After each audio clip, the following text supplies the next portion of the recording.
मैं फिर कहूं, आपने खड़गे जी से आगे जाके एक और भविष्यवाणी ठोक दी। इससे नहीं बच रहे आप, इसी से चेहरा खराब हो रहा बार बार।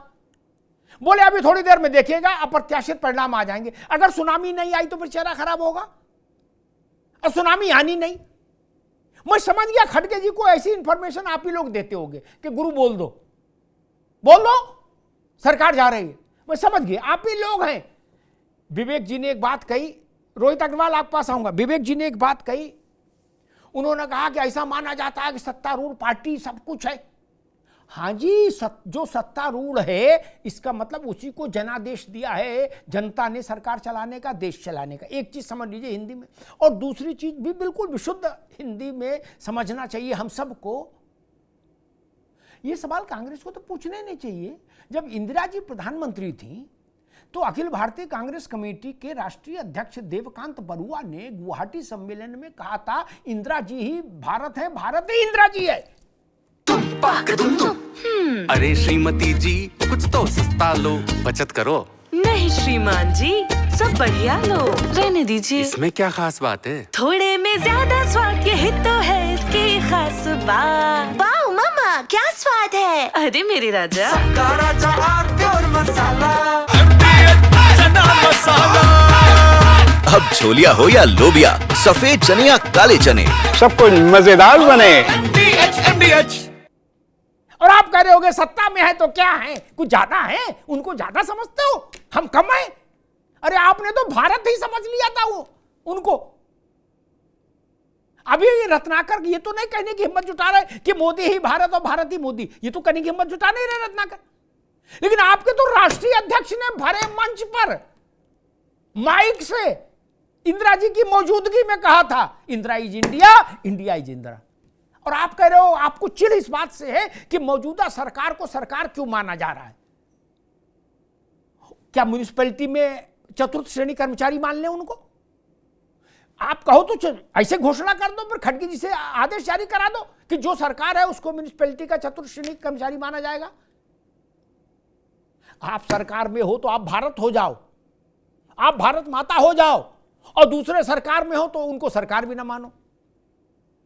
यही इसीलिए समस्या पैदा हो रही है विवेक जी, बाकी कुछ नहीं। रोहित जी, कांग्रेस कह रही है कि अभी भी खेला होगा, सुनामी होगा, अप्रत्याशित परिणाम आएंगे, चकाचौंध हो जाएगी, सब लोगों की आंखें फटी की फटी रह जाएंगी। क्रांति की संभावना कांग्रेस देख रही है अभी भी। आपको दिख रही है कोई संभावना क्रांति की? देश की सबसे पुरानी पार्टी और देश का सबसे बड़ा विपक्ष अगर इस तरीके की बात करे तो ऐसा लगता है कि बचकानी बातें करने के लिए इनको कौन उकसाता है। क्योंकि इनके पास आज भी, मैं कहूंगा कि इनके पास जो लीडर्स हैं पुराने, वो कहीं ना कहीं इस चीज को समझते हैं, राजनीति को समझते हैं और राजनीति के नंबर्स को समझते हैं। उसके बावजूद अगर आप इस तरीके की बात करो, कुछ घंटों के लिए अपने कार्यकर्ताओं के मनोबल को बढ़ाने के लिए आप इस तरीके की बात करो, तो मुझे लगता है ये दुर्भाग्यपूर्ण है। क्योंकि किसी एक बार अगर आप मनोबल बढ़ाने के लिए कार्यकर्ताओं की इस तरीके की बात करो तो बात समझ में आती है, लेकिन हर हफ्ते अगर आप इस तरीके की टाइमलाइन दे के और उसके बाद उन टाइमलाइन के अंदर निकलता क्या है, टाइम फेस, तो ऐसी स्थिति में कार्यकर्ताओं का भी मनोबल गिरता है और नेताओं के ऊपर से विश्वास उठता है उनका। तो मुझे लगता है विपक्ष को थोड़ा जिम्मेदार होना चाहिए। और जैसा मैंने भी पहले वक्तव्य में कहा था, ये जो युवा नेता वाली छवि है, इनको इससे कहीं ना कहीं बाहर आना चाहिए और युवा नेताओं की तरह नहीं इनको सोचना चाहिए, इनको बिहेव करना चाहिए एक मैच्योर लीडर की तरह। क्योंकि आप लीडर ऑफ अपोजिशन है और लीडर ऑफ अपोजिशन की एक बड़ी जिम्मेदारी होती है देश के प्रति। और ऐसी स्थिति में आप सरकार की कमियों को उजागर करिए। आप बताइए, पंजाब के अंदर आज बाढ़ आई हुई है, कहां है कांग्रेस? कहां है कांग्रेस? बिहार में चुनाव हुए तो वहां पे आप यात्रा निकाल रहे हो।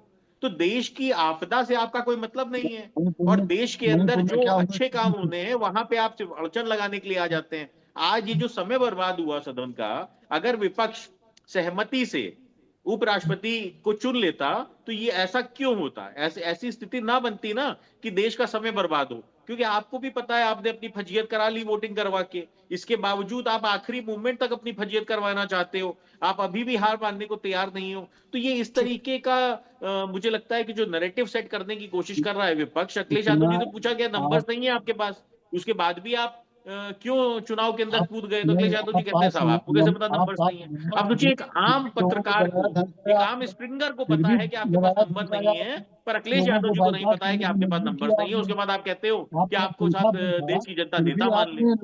अरे कम से कम भाई साहब देश की जनता के प्रति ना सही अपने कार्यकर्ताओं के प्रति रोहित तो जी आप अभी रुकना, विवेक जी रुकिएगा, मैं धर्मेंद्र जी के पास आऊंगा। धर्मेंद्र सिंह जी, आपने एक बात कही थी अंतरात्मा, ये बात अखिलेश जी ने भी कही कि वोट अंतरात्मा पर पड़ना चाहिए। ये फ्रेज बेसिकली इंडियन पॉलिटिक्स में इंदिरा जी लाई थी, ठीक, वो एक प्रसंग है, सबको पता है। उन्होंने अपनी पार्टी के उम्मीदवार को हरवा के अपना निजी उम्मीदवार जितवा दिया था, लेकिन उसके पहले कभी देश में ऐसा नहीं हुआ, उसके बाद भी कभी नहीं हुआ। ये बिल्कुल सबको समझ आनी चाहिए बात। अंतरात्मा एक शब्द मैंने आपसे जो सुना और अखिलेश जी से सुना, लग रहा है आप लोग अंतरात्मा का सम्मान करने वाली पार्टी हैं कि भाई अंतरात्मा का मामला होना चाहिए। आपकी पार्टी के 6-7-8 विधायकों ने राज्यसभा के चुनाव के दौरान अंतरात्मा पर वोट दे दिया और उन्होंने भी यही कहा कि हमने तो अंतरात्मा वोट दिया। क्या तो आप लोग आग बबूला हो गए, उनको बाहर निकालो, ये करो, नोटिस दो? नहीं, अंतरात्मा भी सेलेक्टिव होगी कि भाई यहां अंतरात्मा स्वीकार होगी, यहां नहीं। जैसे होता ना कि यहां पेटीएम चल जाएगा, वहां नहीं चलेगा। धर्मेंद्र जी। अमिताभ जी, आप बहुत समझदार साथी हैं। उपराष्ट्रपति के चुनाव में मत देखा नहीं जाता और जिस चुनाव की आप बात कर रहे हैं उसमें मत दिखा के डाला जाता है। अब उस विषय पे आऊंगा, विषयांतर हो जाएगा। कई बार डिबेट किया हूं और उसमें हमने इसीलिए नोटिस नहीं दिया, नहीं निकाला, उसके क्या कारण, बड़ी लंबी प्रक्रिया। देखिए, हमारे साथी राष्ट्रीय लोक दल के रोहित अग्रवाल जी, इनको इतिहास का ज्ञान नहीं। इनके नेता कई बार सरकारें गिराने और बढ़ाने में, देखिए जो कहा जाता है सरकार की कोलिशन गवर्नमेंट में भारतीय जनता पार्टी से ज्यादा किसको जनता दल के साथ चुनाव लड़े और 1 साल बाद ही हमको लगता है 89 में सरकार बनी, 90 में उसको हिला के गिरा दिया। तो वो नहीं लोग जानते थे क्या कोलिशन सरकारों में ऐसे जब गलत फैसले, सही टाइप फैसले होते हैं तो ऐसी उम्मीद की जाती है इसी में बनाना, ये अलग विषय। दूसरी बात, हमारे साथी कह रहे समय बर्बाद करना। अरे जरा इतिहास का ज्ञान रखिए। 2007 में भैरव सिंह शेखावत को राष्ट्रपति का चुनाव इसी भारतीय जनता पार्टी ने लड़ाया था। अमिताभ जी, आपको याद होगा, 1/4 मत पाए, ये सब जानते थे, हार सुनिश्चित है। लड़ाया कि नहीं लड़ाया? बीबी गिरी साहब जब राष्ट्रपति हुए 69 में, जनसंघ ने राजेश्वर प्रसाद सिंह को चुनाव लड़ाया था, बहुत बड़े अंतर से चुनाव हारे थे, लेकिन लड़ाया था कि नहीं था? 1992 में KR नारायणन साहब के खिलाफ C सुरेश रेड्डी को भारतीय जनता पार्टी, अकाली दल सब लोग मिलकर लड़ाए थे। क्यों? देश का समय, सदन का और पूरे देश के आर्थिक नुकसान किया। 97 में उपराष्ट्रपति चुनाव में सुशील कुमार दत्ता को अकाली दल और भारतीय जनता पार्टी ने लड़ाया था, नहीं लड़ाया था? उसके लिए कहिए RND से कि भारतीय जनता पार्टी इसका माफी मांगे। 2012 में जब वो हामिद अंसारी के खिलाफ जसवंत सिंह को चुनाव लड़ाया था तो पूरा देश जानता था हारेंगे, और UPA कैंडिडेट के जसवंत सिंह आधा भी वोट नहीं पाए। तो ये कहना कि डेमोक्रेसी में आप लड़ा करके समय बर्बाद कर रहे हैं, क्या चाहते हैं आप? कल को नरेंद्र मोदी जी जिसका नाम ले ले, पूरा देश उनको ताली से राष्ट्रपति बनाएगा। चुनाव आयोग बंद कर दीजिए, क्यों प्रक्रिया अपना रहे हैं?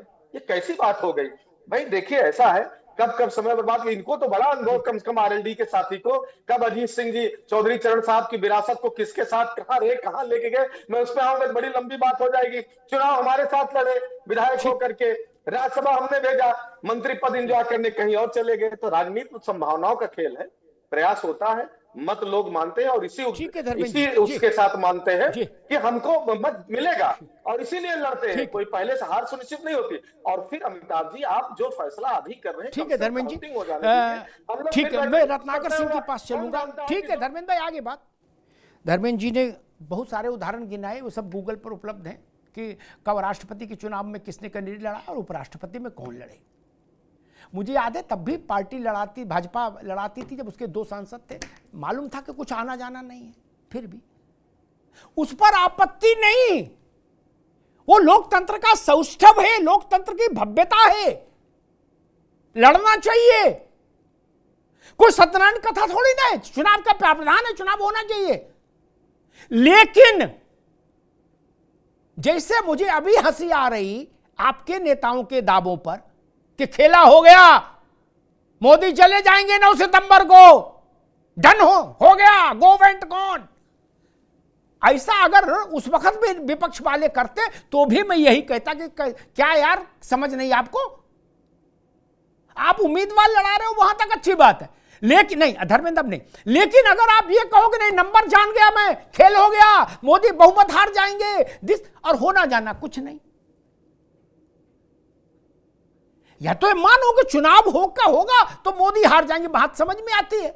आप हर 3 महीने पर एक नई थ्योरी फ्लोट करते हो कि चंद्रबाबू से बात हो गई है, बोले कैसे, बोले फलां के थ्रू राहुल गांधी की बात हो गई, डन हो गया, ये बताया गया कांग्रेस के बड़े नेताओं ने कि नहीं बताया। चंद्रबाबू के खुद सगे बेटे ने जो मंत्री है नारा लोकेश, उसने क्या कहा मुझे पता नहीं, खड़गे साहब ने सुना कि नहीं सुना, उसने कहा आज भी एनडीए में है, कल भी एनडीए में है, 2029 के बाद भी एनडीए में रहेंगे, और आप खेला करा देते हो कहीं भी।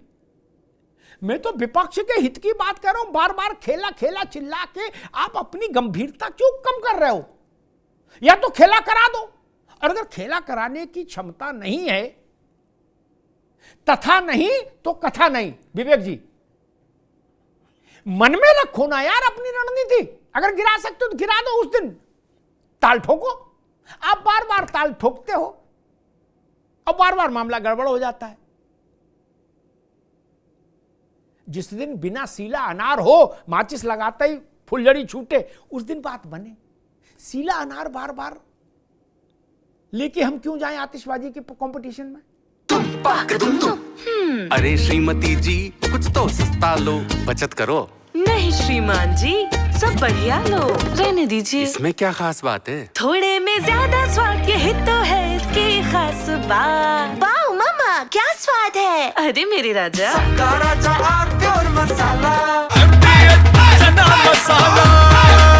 अब छोलिया हो या लोबिया, सफेद चने या काले चने, सब कुछ मजेदार बने।